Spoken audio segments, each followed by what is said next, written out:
Hi friends, अभिमान academy को फिर से आपका स्वागत है। 69,000 शिक्षक भर्ती में थर्ड काउंसलिंग की एक्सपेक्टेड कट ऑफ क्या होने वाली है और 37,339 भर्ती की नियुक्ति पत्र कब मिलेंगे और नई शिक्षक भर्ती।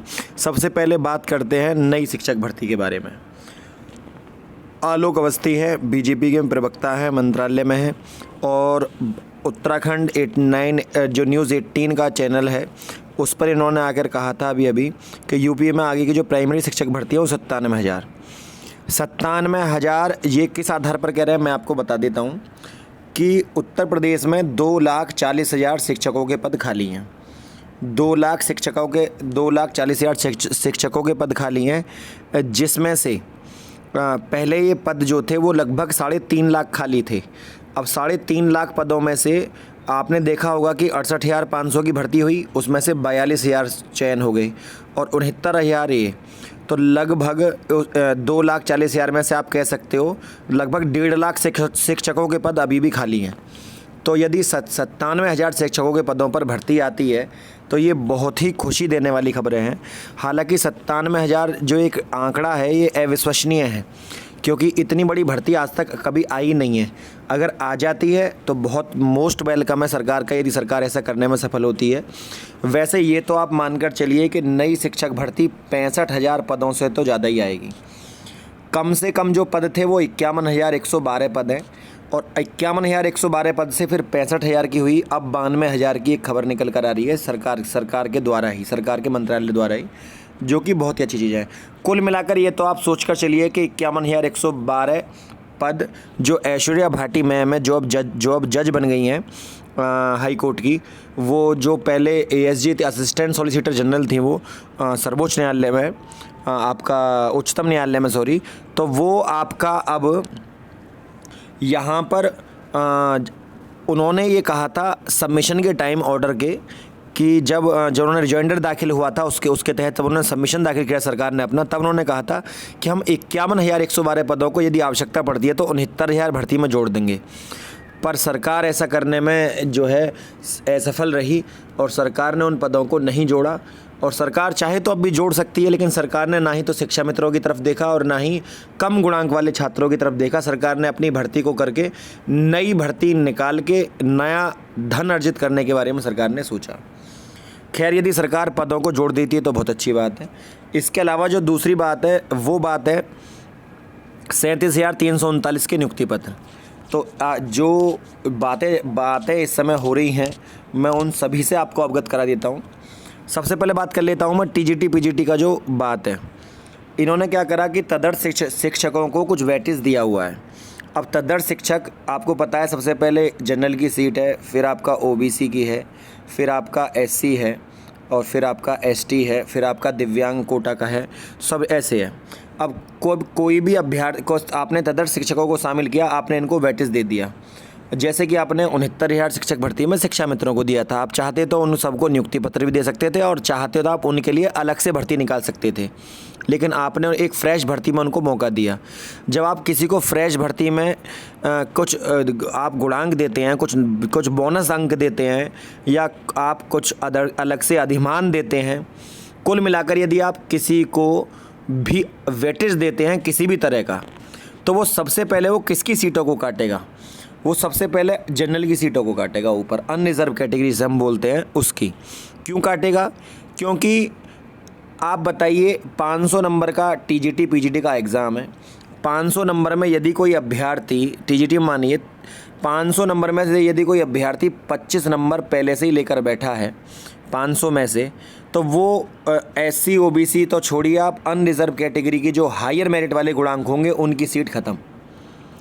ठीक, अब अगर ओबीसी के छात्र के नंबर ही कम है तो वो तो अपनी सीट पर आ जाएगा और ओबीसी के अगर कोई एससी का बच्चा है तो वो अपनी एससी कैटेगरी में आ जाएगा। लेकिन जो जनरल कास्ट का बच्चा है उसको अधिमान मिलने पर जो जनरल कास्ट का बच्चा है उसकी जो है सीटें यहाँ पर गई, जिसको हम अनरिजर्व बोल रहे हैं बार बार, उसमें एक्चुअल में जनरल कास्ट के बच्चे भी होते हैं। तो ये सीटें गई, ये सीटें यूँ गई क्योंकि जब जिसको आपने 25 नंबर दिए थे वो आकर यहाँ पर ले गया। अच्छा, आपने इनको वेटेज दिया, प्रॉब्लम इस बात से नहीं है। प्रॉब्लम ये है कि जब इनको निकाला गया था तो 34,000 पद भी खाली हो गए थे। तो जब सरकार ने इनको निकाला तो वो 34,000 पद इस भर्ती में क्यों नहीं जोड़े? जब आप तदर्थ शिक्षकों को वेटेज देकर उन्हें इस भर्ती में जोड़ रहे हैं तो उनके पदों को भी तो जोड़िए। उनके पद क्यों नहीं जोड़े आपने? उन पदों को जोड़कर आप भर्ती पूरी करते। तो लेकिन सरकार ने विज्ञप्ति कैंसिल कर दी, बोले अब हम जीव विज्ञान के साथ हाजिर होंगे। अब सरकार इसमें बॉटनी के पदों को शामिल, सरकार जीव विज्ञान को जोड़ेगी। सरकार ने इसमें कंप्यूटर साइंस एक सब्जेक्ट होता है, वो उसको भी नहीं जोड़ा हुआ है। जो बच्चा बीसीए करने वाला है वो बीएड, जिस बच्चे को आपने बीसीए करके बीएड कराई, बीएड की फ़ीस जमा करा ली आपने उसकी, वो बच्चा फॉर्म नहीं भर पा रहा। तो आपने कंप्यूटर जो बच्चा बीसीए करा हुआ है उसके पास उसमें कंप्यूटर है, प्लस बीएड में कंप्यूटर है, तो वो बच्चा कंप्यूटर विज्ञान के जब आप सब्जेक्ट ही नहीं देंगे, आपने उसको बीएड कराई है और वो बच्चा टीजीटी का इंतज़ार कर रहा है, आपने उन पदों में कंप्यूटर साइंस को जोड़ा ही नहीं, तो वो अभ्यर्थी शिक्षक कैसे बनेगा? क्योंकि प्राइमरी में तो कंप्यूटर टीचर होते नहीं, और होते भी हैं तो आपने उसकी प्राइमरी की भर्ती प्राइमरी की होती है, अलग से तो कंप्यूटर सब्जेक्ट की निकलती नहीं है। तो वो बच्चा तो यहीं अप्लाई करता, पर आपने उसका बंटाधार कर दिया। कुल मिला के ये है कि या तो सरकार उन पदों को जोड़े तो अच्छा है। अब बात करते हैं इसके मूल्यांकन की। समान मूल्यांकन से बढ़ेगी प्रतिस्पर्धा, क्योंकि यदि पद नहीं जोड़े तो समान मूल्यांकन से बढ़ेगी प्रतिस्पर्धा। नया विज्ञापन इस माह के अंत में आ जाएगा। चयन बोर्ड की ओर से विज्ञापन निरस्त करने से प्रतियोगिता में भी हलवल है, और प्रतियोगियों में भी। तदर्थ शिक्षकों के वेटेज अंकों की काट अधिक सवालों का जवाब देकर। अब ये तदर्थ शिक्षकों का जवाब जो ढूंढ रहे हैं वो अधिक अंक सवालों के जवाब देकर। ये अंतर कितना है, ये आपको अंतर मैं बता देता हूँ कि लगभग 10 सवालों का अंतर आएगा। तो 10 सवाल कोई जनरल का बच्चा ज़्यादा करके आएगा जब उसका नंबर आएगा। माध्यमिक शिक्षा सेवा चयन बोर्ड उत्तर प्रदेश 29 अक्टूबर को जारी प्रवक्ता प्रशिक्षक स्नातक टीजीटी पीजीटी विज्ञापन निरस्त कर दिया गया है, क्योंकि इसमें तदर्थ शिक्षकों और आम प्रतियोगिताओं के बीच मूल्यांकन में अंतर था। दोनों को अंक समान देने की तैयारी है। नया विज्ञापन जारी होगा। इस कदम में तदर्थ शिक्षकों की बल्ले बल्ले होगी। क्योंकि तदर्थ शिक्षकों की बल्ले बल्ले इसलिए होगी क्योंकि उनको मिल रहे हैं 35 नंबर में, 25 बता रहा था, 35 नंबर का वेटेज मिला हुआ है। बताइए आप, मतलब उन्हें 465 का पेपर है, उनके लिए 35 नंबर तो वो पहले से ही लेकर बैठे हैं। इंपॉर्टेंट ये नहीं है आपने इनको नंबर दिए, अच्छी बात है आपने इनको नंबर दिए, इनको अनुभव भी है, अच्छा रहा दिए, लेकिन इनकी वैकेंसीज़ को तो जोड़िए जो 34,000 खाली हुई हैं, आपने नहीं जोड़ा। इसलिए समान मूल्यांकन में यदि आम प्रतियोगी तदर्थ शिक्षक के बराबर सवाल सही होते हैं तो भी तदर्थ शिक्षकों का पल्ला भारी है। इसकी काट तभी संभव है जब प्रतियोगी अधिक सवाल का जवाब ना दे। यदि आपने नहीं दिया तो प्रॉब्लम हो जाएगी। यही नहीं, टीजीटी के चयन में इस बार साक्षात्कार भी नहीं है, इसलिए सभी को पूरी मेधा लिखित परीक्षा में ही दिखानी होगी और उसकी मेरिट पर चयन हो सकेगा। प्रतियोगी का आकलन में जुटे हैं। मानना यह है कि आम प्रतियोगी तदर्थ शिक्षकों से कम 10 सवाल ज़्यादा करेगा, तब वो मुकाबले में टिक पाएगा, वरना नहीं तो बाहर हो जाएगा। अभी तदर्थ शिक्षकों के पद भी स्पष्ट नहीं है कि उनके लिए पद कितने हैं। आप समझिए इस बात को। संशोधित विज्ञापन में अभी तदर्थ शिक्षकों के पद घोषित होने के आसार नहीं है, बल्कि आवेदन पूरा होने के बाद तदर्थ शिक्षकों का सत्यापन जिला विद्यालय निरीक्षक करेंगे। यदि संबंधित पद पहले ही अध्याचन नहीं आया तो उसे घोषित किए जाने की तैयारी है, लेकिन यदि घोषित हैं तो पद नहीं बदलेंगे। लगाइए आप। तो कितनी बुरी बात है कि सरकार जो नए पद जोड़े और उनकी संख्या को। अब बात करते हैं 69,000 शिक्षक भर्ती।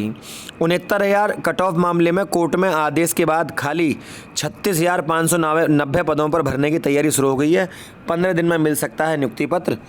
और सुप्रीम कोर्ट के आदेश के बाद परिषदीय स्कूलों के 31 मई को जारी सूचना के आधार पर 67,868 शिक्षकों की नियुक्ति का रास्ता साफ हो गया है।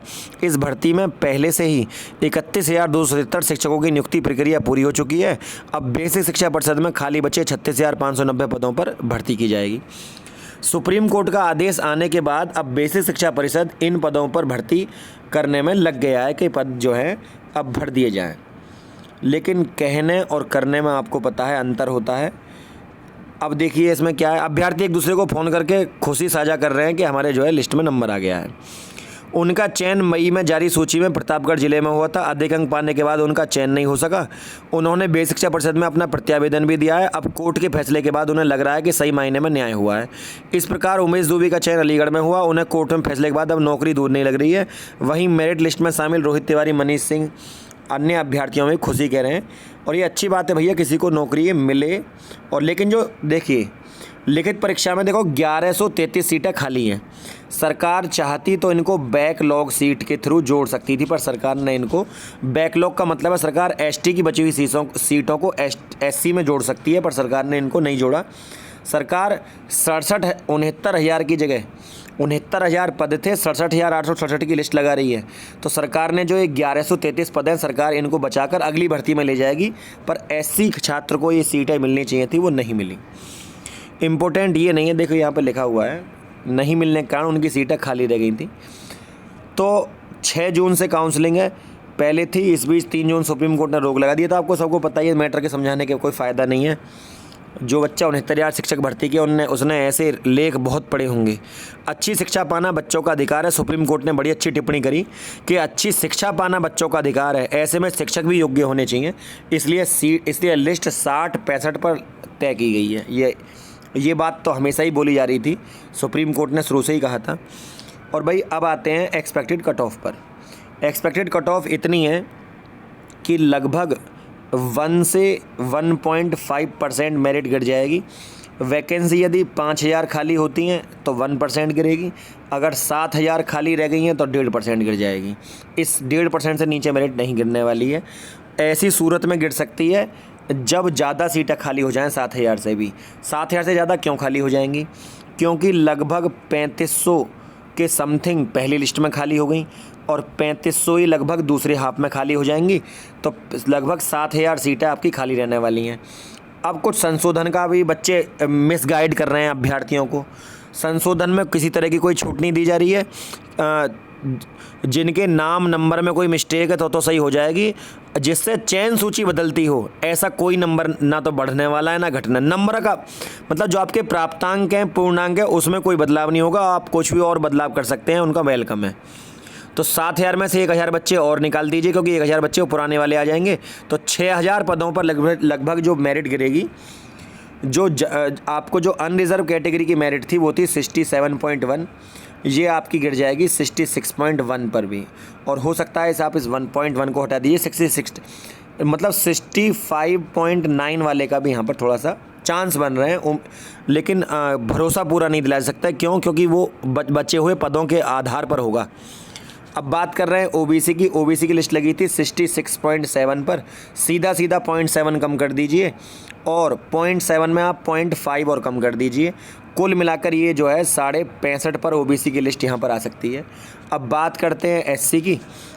भाई मैं जो ये लिस्ट बता रहा हूँ आप समझ लीजिए, ये बचे हुए पदों के आधार पर है। मान लीजिए यदि 3500 जो पहली लिस्ट में खाली हैं, अगर वही खाली रह गए, हालांकि ऐसा तो नहीं होगा, सेकंड लिस्ट में कुछ तो खाली होंगे ही। 3500 नहीं हुए तो 2,000 खाली होंगे, 5500 में भी लिस्ट लगभग 1% नीचे चली जाएगी। अब एससी में जो पहले लिस्ट लगी थी वो 61.7 पर गिर गई थी, ये लगभग आपका 60% के समथिंग एससी की लिस्ट सबसे नीचे गिरने वाली है। तो ये चीज़ें हैं, अब जैसा भी होगा आगे देखा जाएगा। आपको वीडियो यदि अच्छी लगी हो तो वीडियो को लाइक शेयर, और सबसे बड़ी बात 22,000 सीटों को जुड़ाने के लिए हमने ट्विटर पे, इंस्टाग्राम पे, सब चीज़ पे एक मुहिम चलाई हुई है। मुहिम से जुड़ने के लिए चैनल को सब्सक्राइब करना ना भूलें, ताकि आपको कोई भी अपडेट मिले, ताकि 22,000 सीटों को जुड़ने से कम गुणांक वालों का नंबर आ सके। फ्रेंड यदि वीडियो आपको अच्छी लगी, वीडियो को लाइक शेयर, चैनल को सब्सक्राइब करना ना भूलें। आज के लिए इतना ही। जय हिंद, जय भारत।